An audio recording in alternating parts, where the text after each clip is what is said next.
안녕하십니까. 박수를 쳐주시는데. 네, 저 수학 선생님이고요. 앞에 국어 선생님 너무 길게, 세세하게 막 이렇게 꼼꼼하게 성격 그대로 이제 드러나시는 것 같습니다. 저는 좀 간략하게 일단 숫자 중심으로 수학 선생님이니까 얘기하도록 하겠습니다. 종로학과 수학과 학과장이고요. 종로 교재 제가 집필하고 있고요. 기하 책 집필 저자고요. 모의고사 출제위원입니다. 그 모의고사라는 말을 종로학원이 만든 말이에요. 어머님들도 학교 다니실 때 종로학원 모의고사 보셨죠?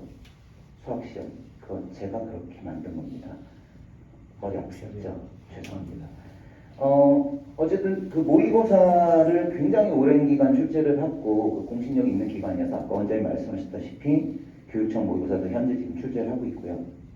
의체험반 다니고 수학 잘하는 학생들이 많으니까 이제 수학 선생님 제가 이제 다닙니다.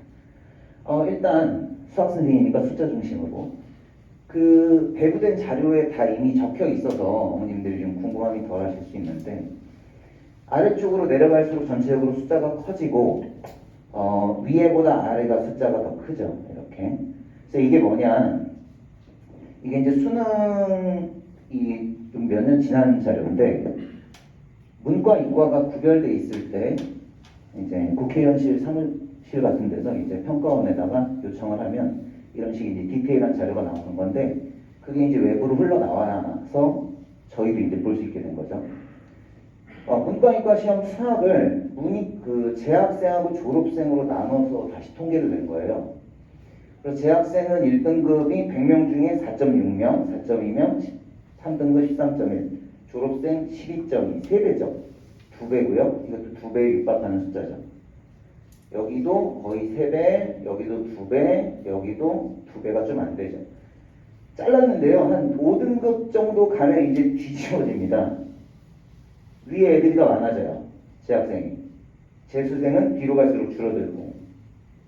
그래서 물론 이제 재수생, 재학생이 1년 공부를 더 하는 것도 있죠. 공부를 더 하고 그 다음에 재학생보다는 재수생이 일단 절실해요. 수시 때 보통 어떤 일이 벌어지느냐 하면 학교 담임 선생님이 너 여기 써라. 애가 표정이 막 싫은 표정을 해요. 담임 선생님이 이렇게 이제 설득을 하죠. 보건부로 여기를 쓰고 잘 보면 논술 시험 보러 안 가면 될 거 아니냐 이렇게 얘기를 해요. 근데 시험을 봐요. 보고 나서 논술을 꺼덕꺼덕 가요. 왜? 성적이 안 나왔거든요. 그 논술 시험을 봐요. 그래서 절박해져요. 갑자기. 그래도 그냥 거기라도 붙었으면 좋겠는데 근데 거길 떨어져요. 처음에 가기도 싫었는데 가서 시험을 봤는데 떨어지죠. 그러니까 재수할 때는 좀 절실해져요. 그래서 이런 결과가 있긴 한데 솔직한 이야기로 입시를 1년 가지고 하는 건 아니잖아요. 1학년, 2학년, 3학년 계속 이제 공부를 하고 학원도 계속 다녔죠. 재수생도 학원은 다니고 재학생도 학원 다니고 작년 같은 경우에는 거의 작년, 재작년에는 코로나 때문에 상위권 애들 같은 경우에는 오히려 학원 더 많이 다녔어요. 학교 빨리 끝나고 심지어 밑에 대치동 학원에서는 학교 온라인 수업 우리 학원에 와서 들어라 이래갖고 학원에다 다 온라인 깔아주고 줌 거기서 보고 옆에서 질문 받아주고 이런 식으로 또 수업을 해서 재학생이 더 학원은 더 많이 다녔다라고 볼 수도 있어요. 어떻게 보면 역설적으로. 그런데도 보통 작년에도 보면 더 추이가 비슷한 상황이거든요. 재학생보다 재수생이 훨씬 잘 가요. 왜 그런 일이 생기는 거냐? 보통 이제 재학생은 단과 수업하고 인강을 중심으로 이제 공부를 하죠. 재수생은 학원에 소속돼서 정규반하고 특강에 이원화된 수업을 듣게 돼요. 그럼 결국에 본질적으로 단과 선생하고 정규 수업 선생하고 다른 거냐? 그놈이 그놈이에요. 대성 선생하고 종로 선생하고 차이가 다르냐? 메가 선생 다르냐? 학원들 이렇게 프로필 쭉 보잖아요. 그럼 전 청소학원, 전 대성학원, 전 종로학원 다 돌아다녀요. 저희끼리 하는 농담이 뭐냐면 제가 예를 들어 어떤 선생님이 김건우라는 놈을 찾고 싶어요. 걔 한번 연락해서 만나고 싶어요. 그래서 김건우 연락처 아는 사람 있냐? 했는데 전화를 3번 돌려서 김건우가 안 나오면 그놈 사기꾼이다. 그런 농담을 해요. 다 그놈이 그놈이에요. 그 단과 선생도 저 같은 사람이고 정규 수업하는 사람도 저 같은 사람이에요. 근데 똑같은 내용을 전달했는데 아이들의 성적에는 차이가 생겨요. 그리고 저도 단과학원에서 수업을 하고 3학년 내내 공부를 했는데 결과가 좋은 애만 있는 건 아니니까 안 좋은 애가 종로학원에 와서 1년 동안 수업을 다시 듣겠다고 오는 경우들이 있어요. 그런 아이들이 한 6개월 정도 수업을 들으면 걔네들이 저한테 이런 걸 물어요. 작년에는 선생님이 이렇게 설명 안 했죠? 이거 바뀐 거예요? 왜 이렇게 가르쳐줘요? 라고 물어요. 그럼 저는 이렇게 말해줘요. 단과에서는 이렇게 설명할 수 없어. 되게 본질적인 건데 단과에서는 이제 대치동 단과를 보내셨잖아요. 요즘에 약간 진짜 거의 학원을 다닌다 느낌이 아니고 애들이 쿠폰 들고 들어와서 그냥 한 장씩 내는 느낌이에요. 어머님들도 무슨 말인지 아실 거예요. A 선생님이 들었는데 한 번, 두 번 들었는데 애가 엄마 뭐 어쩌고 하면 실장님한테 얘기하면 딴 반으로 바꿔줘요. 진득하니 다녀봐라 이러지 않아요. 요즘에 대치동은. 선생님 바꿔줄게요. 선생님 많아요. 이 선생님 해보세요. 이거 해보세요. 그러니까 선생님 입장에서 어떻게 되냐. 굉장히 매 시간에 꼼꼼하게 열심히 하기는 하지만 주제 자체가 굉장히 날카롭게 찍어야 돼요. 매 시간 애들이 와서 뭔가를 새로운 걸 배웠다는 걸 염두에 두고 집에 갈 수 있게 만들어야 돼요.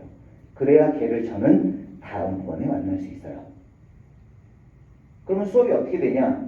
어디서 애들이 들어봤던 것 같은 거, 문제를 풀어봤던 것 같은 건데 본인이 어려웠던 부분을 기가 막히게 풀어줄 수 있는 풀이를 가지고 수업을 해요. 잘 생각해 보세요. 다른 선생님 못했는데 이 선생은 진짜 다 멋있게 풀어줬어요. 근데 다른 선생님 그렇게 못 풀어서 그렇게 안 푸는 거 아니에요. 근데 그 사람은 그렇게 자극적으로 깔끔하고 심플하게 탁 풀어줬어요. 애들은 너무 좋아하죠. 근데 잘 생각해 보면 애들은 수학을 1년 공부해요. 저희는 이걸 애들이 한국말을 익힌 시간보다 더 오래 했어요. 그러면 그렇게 다른 선생님에 비해서 월등하게 좋은 풀이를 풀어주는 걸 배운다고 걔네들이 그걸 다 받아들일 수 있을 거냐? 애들은 그렇지 않아요. 그렇기 때문에 단과 수업에서는 굉장히 임팩트를 매 순간을 줘야 되기 때문에 오히려 더 본질적인 수업보다는 자극적인 수업으로 흐를 수밖에 없어요. 물론 그게 나쁘다라고 말할 수 있는 건 아니에요. 100%다 나쁘다. 아니에요. 애들을 집중하게 하고 애들을 땡겨서 공부를 계속하게 하는 건 좋아요. 근데 그런 수업을 1년간 듣고 재수하는 애들에게 그 수업을 또 듣게 한다는 거는 안 됐잖아요. 그럼 멋있는 풀이를 받아들이지 못했잖아요. 10여 년간 한 노하우를 자기 걸로 만들지 못했어요. 그러면 그 수업을 또 들어서는 차이가 없다는 뜻이에요. 반면에 정규반에서는 수업 자체가 오늘 오면 특별한 이유가 없으면 내일도 와요. 학원의 선생님이 20명인데 제 수업 하나 마음에 안 들었다고 걔가 다음날 안 오지 않아요.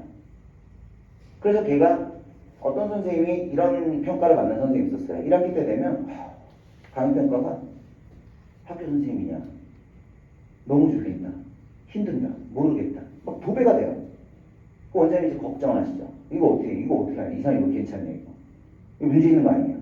그래서 저는 오래 갔잖아요.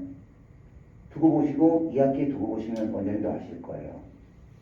두고 봐보세요. 그러면 2학기 때 그 선생님이 제가 잊지 못하는 강의평가 나와요. 졸음을 극복했더니 신세계가 열렸다. 무슨 얘기냐? 긴 호흡을 끌고 가는 수업을 듣다 보면 그 안에서 본인들이 흐름을 찾게 되고 그 안에서 본인 스스로의 방법을 찾게 되는 거예요. 그래서 그 긴 호흡의 수업을 할 수 있는 데가 재수반이기 때문에 저는 좀 더 차이가 있다라고 생각을 해요. 일단 작년에 본 수능을 보면 이런 긴 호흡의 수업이 반드시 필요하다고 느끼는데 작년에 수능 수학 시험 당일날 이렇게 발표한 데는 어딜까요? 전년도 유지.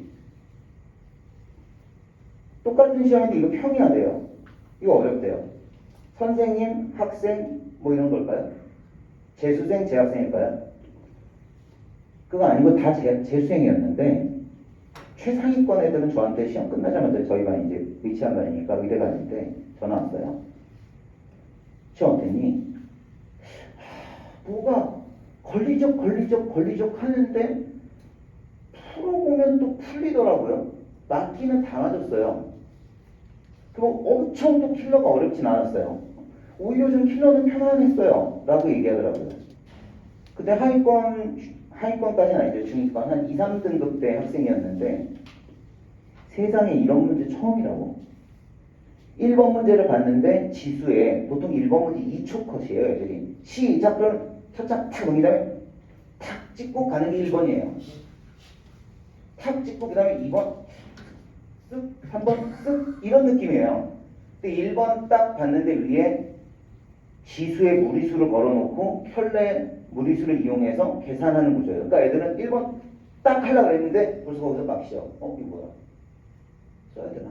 뭐지? 2번, 3번 계속 그래요. 중반부로 가면서 3점짜리부터는 조금씩 나아졌는데 4점짜리 갔더니 갑자기 애가 이렇게 표현했어요. 얘가 학생이 선생님 저는 10번 보고 시험지 2장 넘겼는 줄 알았어요. 너무 낯설었대요. 이거 보니까 제가 그래서 면밀하게 이제 분석회의를 다 끝나고 다시 봤죠. 선생님이 보는 거랑 애들이 보는 거랑 다르니까 애들 얘기를 듣고 시험지에 다시 봤어요. 공통 파트하고 선택이 잘라져 있는데 공통 3점짜리 문제는 기존 거를 그대로 트레이닝하면 그대로 풀리고 그대로 똑같은 구조로 나왔어요. 그러니까 연습만 계속하는 3점짜리는 맨날 나왔던 게 똑같은 모양의 똑같은 자리에 나온 거예요. 근데 4점이 딱 시작되는 순간에 보니까 일단 질감이 낯설어요. 지가 낯선데 들여다보면 이게 이런 말인데 또 풀어보면 몇 줄 안 필요해요. 그러니까 기존의 주제를 그대로 갖고 왔는데 껍데기의 포장을 완전 다르게 해놓은 거예요. 그러니까 상위권, 최상위권 애들은 이거 보니까 같은 거라는 걸 아는 거죠. 선생님은 거의 비슷해요. 동레벨이에요. 근데 중위권 애들부터는 2, 3등급 밑에서부터는 시험 문제 자체가 태어나서 처음 본다는 거예요. 왜 그런 거냐? 선택 과목은 큰 기조 변화는 없었어요. 왜 그런 거냐고 생각해 보면 기존의 문제들이 이제 애들이 공부를 할 때 다 어떻게 됐냐면 기출 문제들을 가지고 계속 봐요. 2학년 때도 기출, 3학년 때도 기출, 인강도 기출, 계속 기출해요. 그러니까 의시 반속해 보면 시험 테스트 본다고 시험지를 줘요. 킬러 문제 한 2곡이 있는 거를 줘요. 풀어봐라. 주면 애들이 그 중에 한 대여섯 명은 시작 그러면 글적글적 하다가 답을 써요. 너무 많이 풀어가지고 너 뭐하냐? 이거 근데 맞죠? 너무 많이 푼 거예요. 여기서 풀고 저기서 풀고 인강에서 보고 학원에서 보고 학교에서 보고 계속 본 거예요. 그럼 답을 외운 거예요. 그 문제를 풀면서 걔는 많이 연습을 해서 어느 정도 공부를 했으니까 의치한 바에 얻겠죠. 근데 그렇게 최상위권 애들만큼 킬러를 받아들이지 못하는 애들은 기출문제를 계속 풀어버리니까 그걸 그냥 테크닉적으로 이렇게 생긴 문제는 이렇게 푸는 거야 라고 통째로 외운 거죠. 그래프가 나오고 좌우극한 나오면 뭐 함수값 0하고 곱하면 돼. 이렇게 외운 거예요. 왜 그렇게 되는지에 대한 거 없어진 거죠. 그렇게 만든 거예요. 사실 학원이. 계속 그걸 훈련시켜서. 그랬더니 실제로 갔더니 박살이 난 거죠. 시험 문제 이렇게 나왔으니까. 새로운 형태로. 그러니까 애들은 2장 넘겼는지 알았다는 거예요. 킬러는 좀 낮추면서 4점짜리 문제를 다 어렵게 만들었는데 엄청 어려운 거냐? 그건 아니에요. 본질적인 관점에서 공부를 조금만 하면 기존의 맥락 그대로고 기출문제 그대로 나왔다는 거예요. 그러니까 평가원 원장이 수학시험 끝나고 나와서 출제 기조는 그대로 유지했고 예년과 비슷한 난이도로 출제했습니다. 하고 장렬하게 얼마 전에 그만두셨죠. 그렇게 해놓고 없어졌어요. 자기는 그렇게 냈다고 생각한 거예요. 포장만 바꿨으니까. 근데 애들은 포장이 바뀌니까 전혀 못 알아본 거예요. 그러니까 다 박살난 거예요. 그래서 아마 분포가 예년보다는 최상위권이 100점짜리도 굉장히 많았어요. 시험이. 왜냐하면 한 껍데기만 까면 오히려 심플했거든요. 그러니까 100점짜리도 많은데 90점, 80점대 이렇게 쭉 분포돼야 되는 애들이 그냥 쭉 밀린 거예요. 2, 3등급 애들이. 그래서 이런 기조로 가게 되면 제가 봤을 때는 단과 형태의 수업으로는 어렵다. 그래서 전통적 형태 재수반에서만 하는 게 도움이 된다라고 저는 주장하는 거예요.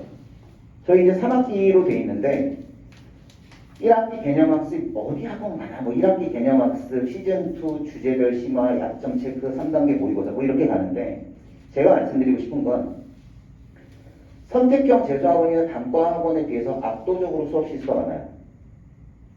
그리고 선택형 재수학원으로 가게 되면 결국 선생님들은 다 똑같아요. 일단 애들 들어갔는데 강의실에 내 강의실에 딴 선생님 50명인데 100명인데 요즘 100명씩 있으니까요. 뭐 학원들이 딴 선생님 강의실 100명인데 내 교실에 50명 있어요. 기분 너무 나빠요. 자존심이 확 상해요. 그럼 이제 어떻게 돼요? 단과처럼 돼요. 선생님들끼리 자존심 싸움이거든요. 그러면 나도 자극적인 거 이런 거 계속 던져주는 거고 그리고 그런 걸로 해서 애들 홀딩하는 거고 결과는 모르겠죠. 일단 내 기분이 나쁘니까. 그렇게 돼요. 그리고 그렇게 하다 보면 이제 이렇게 돼요. 매니아를 형성하기 위해서 나만 믿고 따라오면 다 돼 라고 하는 식으로 가게 돼요. 수업이. 그래서 얼마 전에는 기사 학원 선생님 나 친하다 그러니까 전화 와가지고 환장하겠대요. 지금 선행반인데 지금 킬러 할 때가 아닌데 모든 선생님이 다 킬러하고 있대요. 양쪽 다 힘들대요. 나는 킬러 하니까 애들 못 알아들어서 설명하기 힘들고 애들도 환장하겠는 표정이야. 이거 어떻게 해야 돼? 그리고 전화 왔어요. 뭘 어떻게 해? 일로 와. 그랬더니 시끄러운 소리 하지 말고 우리 이걸 끊었는데 수업 실수 자체가 많아요. 선택형 수업으로 하면은 결국 한 선생님 거만 다 들어도 된다는 식으로 가기 때문에 애들은 그 중에서 골라서 들어요. 수학 선생님 3명 내면 안 들어요. 한두 명 듣고 끝나요. 그 다음 두 번째, 파트 배분을 해버리기 때문에 특정 서브젝트만 잡고 수업을 하게 되는 단과형하고 달라요. 할 얘기가 없는 부분도 길게 다 얘기를 해서 전체 커리큘럼을 다 해줘요. 그냥 흩으면 다 이렇게 돼요. 수원에서는 다 상가감사하고 그래프만 해요. 수열을 누가 해요? 애들이 수열을 싫어하는데. 수열에 몇 개 나오지도 않고 되게 특이하게 나오니까 특이하게 나오는 수열 문제 몇 개 하고 상가감수하고 애들이 어려워하는 그래프만 주구장창 하는 거예요. 모든 선생님이. 지수로고 계산 자주 안 나오는 문제 나오면 애들은 대비 전혀 안 된 상태로 가게 돼요. 그래서 기존의 전통적인 재수학원 형태가 다 파트 배분해서 수업했어요. 작년까지 태성도. 근데 올해 시대인지하고 싸움이 붙어가지고 비슷하게 바꿨죠. 다 털고 선택형으로 바꿨어요. 작년까지 그대로 했어요. 이게 안정적이고 이게 맞는 거예요. 이게 재수생에게 맞는다고 저는 생각해요. 그 두 번째, 2학기로 넘어가요. 일단 압도적인 수업 시수에서 오면 내용적으로 풍부해져요. 한 문제를 풀어주더라도 이렇게도 풀 수 있고 이렇게도 풀 수 있고 이렇게도 풀 수 있다는 시간적 여유가 생겨요. 다양한 문제 해결을 하죠. 그 다음 파트 배분에 의해서 수업을 하기 때문에 각 선생님별로 파트를 다 듣잖아요. 그 다음 아까 전에 기억하신지 모르겠는데 정규 수업은 특강이 있다고 그랬어요.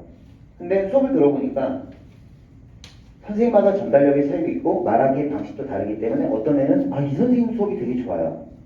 그러면 단과처럼 그 선생님의 전체 커리큘럼을 다 볼 수 있게 해주는 게 특강이에요. 그러니까 기본적으로 많은 선생님의 수업을 주축으로 가져가고 특정 선생님의 수업을 쭉 듣고 싶다라고 하는 애들의 니즈를 만족시켜주는 게 특강이에요. 그러니까 사실상의 선택 수업형이 결합되어 있는 건데 기본이 깔리고 선택형이 있는 거예요. 그래서 제 생각에는 꼭 뭐 특강까지 다 들어서 한 선생님의 커리큘럼을 쭉 타야 된다고 그닥 의미 없다고 봐요. 또박또박 각 파트의 선생님들이 듣고 다각적인 문제 해결 다 해줘요, 선생님들이. 전 파트에 심화라고 써있는데 뭐 당연히 심화겠죠. EBS 변형 문제도 주고 그 다음에 평가원 변형 문제도 주고 문제도 주고 문제 많이 풀어요. 4학기 때 모의고사. 모의고사라는 말을 만든 기관이 어디라고요? 종로학원이라고요. 당연히 검증된 출제직이죠. 이건 말할 필요가 없어요. 요즘에 시중에 모 학원의 모의고사 굉장히 유명한데 저도 그렇고 개성학원 선생, 메가 선생, 청순 선생 다 비슷한 얘기예요. 정말 참신해. 근데 그게 문제가 틀린 건 아닌데 그게 의미가 있나? 너무 참신한데 이게 의미가 있는 문제일까? 이런 얘기예요. 근데 사실 그런 생각이니까 좀 종로 모의고사를 보면 너무 보편적이다 라고 하는 생각으로 볼 수도 있는데, 애들이 공부하는 수학이 300년 전에 만들어진 건데 300년 전에 만들어진 거를 새롭게 조명한 문제가 300년 동안 아무도 궁금해하지 않았던 게 쓰는 게 나올까요? 저는 어렵다고 생각해요. 보편성을 가지고 안정적으로 못 풀게 낸 문제가 아니라 주어진 방향대로 애들이 쫓아가는 사고력을 측정하는 정상적인 문제를 가지고 공부를 해야 된다고 생각해요. 숨겨놓은 문제가 아니라. 저희 검증된 출제진과 함께 모의고사를 가지고 3학기를 공부를 하게 돼요. 그래서 일단 3학기가 되면 또 이제 재밌는 게 1학기에 각 파트에 배분돼서 2학기 때까지는 절대로 파트 못 넘어요. 3학기 때는 파트가 풀려요. 파트가 풀려서 똑같은 단어인데 수열을 저한테 배웠는데 다른 선생님에게 들어볼 수 있게 돼요. 3학기 때. 기본적인 베이스는 돼 있기 때문에 기본 어떤 특정한 선생님이 갖고 있는 테크닉적인 요소만 살짝 가미가 되는 거라서 베이스를 쌓아놓은 상태에서 가는 거랑 3학기 때는 그냥 풀려요. 파트가. 그 다음 두 번째, 종로학원에서 저희는 처음에 28명 한다고 그랬을 때 진짜 깜짝 놀랐어요. 이거 학원이 무슨 세상인 거예요. 뭐 어쩌려고 그러나. 걱정했죠. 강사를 내리는 거 아닌가. 그러진 않더라고요. 그래서 20명대 해놓으니까 어떤 게 가능해졌냐면 솔직히 50명, 100명이 수업하기 훨씬 편해요. 대중이거든요. 근데 20명이면 한 명 한 명이 다 보여요. 그러니까 100명 중에서 한 명 주는 건 눈에 안 보여요. 그러니까 애들도 잘 몰라요. 20명 중에 한 명이 졸면 애들이 걔를 봐요. 걔가 좋은 애를 알아요. 그 선생님들은 더 신경 써서 수업하게 돼요. 그 다음 재수생이 모르는 게 많지 않아요. 문제는 뭐냐? 엉터리로 풀고 외워서 풀고가 문제예요. 근데 애들이 개별적으로 20명대가 되면 이렇게 풀고 있으면 이렇게 돌아다니면 할 일이 없잖아요. 풀고 있으면 이렇게 돌아다니면서 봐요. 그러니까 아 얘가 이걸 희한하게 푸네. 아니면 아까 전처럼 이렇게 다 붙었었네. 다 봐요. 잘못하고 있는 거를 고칠 수 있게 돼요. 거의 개별학습이에요. 그래서 실제로 이런 과정이 이루어져야 돼요. 그래서 실제로 이게 좀 글씨가 작아서 안 보이실 텐데 저희 반 학생 아니고 34반이잖아요. 4잖아요. 의치한 반이니까 1이겠죠. 34반까지 의치한 반인 일은 없으니까. 저희 담임반은 31반이에요 보통. 34반 학생인데 여기 보이시나요? 글자가 작아서. 근데 여기서 얘가 계속 저한테 이제 멘토링 받은 거죠. 수학이 4등급이었는데 3월달에 92점 맞았대요. 근데 몇 번 틀렸는지 와서 물어요. 이런 거 틀렸어요. 그러면 제가 작년에 어떻게 공부했냐? 작년에 어떻게 공부했냐 했더니 뭐 대형 강의 좀 들었고 뭐 흔한 대치동에예요. 그래서 1학기 때는 특강하고 같이 해서 뭐 해라, 마플 풀어라, 뭐 수능 특강 어디까지 풀어라, 어떻게 공부해라를 해요. 4월 달에도 오고 5월 달에도 오고 6월 달에도 오죠. 수학 성적 올랐죠. 물론 뭐 오른 애를 가지고 온 거일 수도 있죠. 근데 대다수의 많은 학생들이 계속 케어를 받으면 여기 보시면 원래 거기서 오답문항 체크해주고 어떻게 해야 되나 어떻게 공부했나를 다 체크를 하는데 얘가 공부를 계속 하겠죠. 그 다음에 바깥쪽에 나가면 인강교사들이 만든 책들이 있죠. 메이저 인강. 어마어마한 자본이 투자돼요. 저희 농담으로 이런 말해요. 모의고사 어떤 게 제일 좋냐? 돈 제일 많이 들인 게 좋다. 저희가 30번을 출제하면 보통 출제료가 한 문제에 50만 원이에요. 그래서 그 정도를 투입할 정도의 능력이 안 되는 개인적인 모의고사는 의미 전혀 없어요. 교재에 의미 없어요. 기출문제 반복이에요. 그 어느 정도 컨텐츠를 돈 들여서 만들 수 있는 사람들의 책 진짜 좋아요. 근데 그 책을 풀기 위해서 60분, 90분짜리를 40개, 50개를 들여다보고 있는 건 미친 짓이에요. 그리고 단과 강의의 정점에 있는 게 인강이에요. 매 강의를 들으면 예를 들어 3강을 봤잖아요. 그러면 너무 좋아요. 4강 봤더니 좋아요. 그러면 애들은 1, 2강을 보고 싶게 하게 만드는 게 수업에 녹아있는 거예요. 중간중간에 기술적으로. 매 강의마다 그런 걸 듣는다니까요. 그러니까 애들은 그걸 다 보려고 해요. 근데 결국은 다 못 보죠. 책도 다 못 풀고 인강 완강 비율 5%예요. 100명 중에 5명만 끝까지 가요. 그거 보고 공부 못해요. 이렇게 공부하고요. 여기 보면 글씨 잘 안 보이시죠? 거기 핸드아웃 받으신 거예요. 인강용 강의 교재 사서 풀어라 이렇게 해줘요. 애들은 책 하나 보잖아요. 저는 전강사의 책 다 봐요. 우리 조교들이 다 갖고 있어요.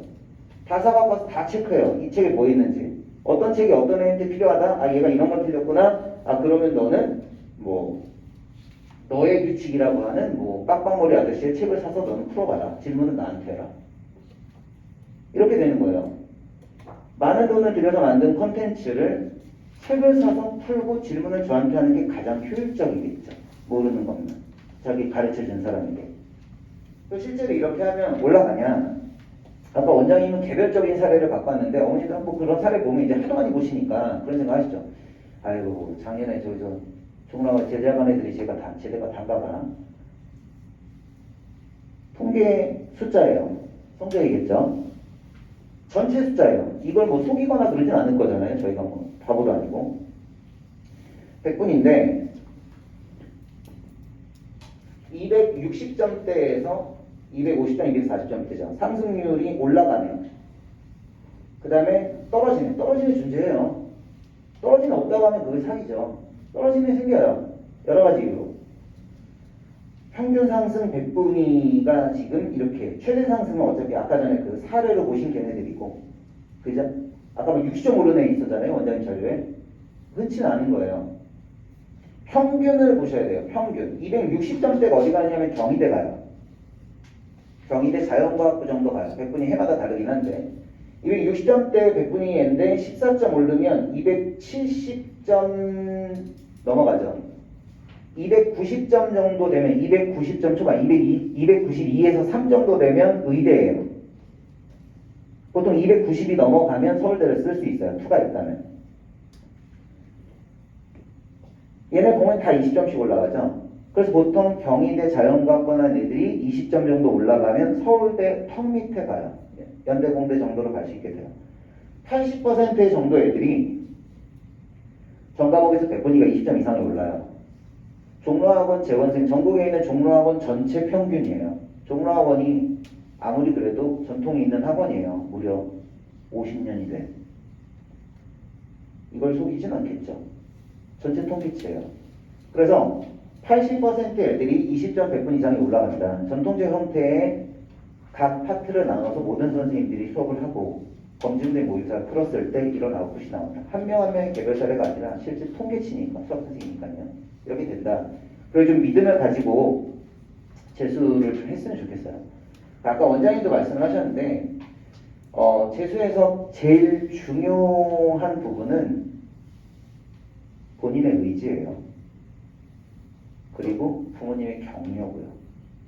학원을 보내시면 자꾸 들여다보지 마세요. 아이들. 학습 관리는 학원에다 다 입임을 하시고요. 부모님들이 하시는 일은 오로지 응원만 해주시면 돼요. 좋은 얘기만 해주시고. 애들이 묻지 않으면 물어보지 마세요. 성적이 올라가잖아요. 지가 신나서 와서 얘기해요. 집에 와서 얘기를 안 했다는 건 시험을 잘 못 봤다는 거예요. 그런 애들에게 너 시험 어떻게 봤니라고 묻지 마세요. 부모님이 하시는 일은 올해 1년 동안의 격려, 위로, 용기를 주는 말. 저희가 하는 일은 공부. 궁금하시면 선생님들한테 전화를 해주시는 방법이 있어요. 쉽게. 우리 와서 영어 선생님이 마지막 마무리하십니다.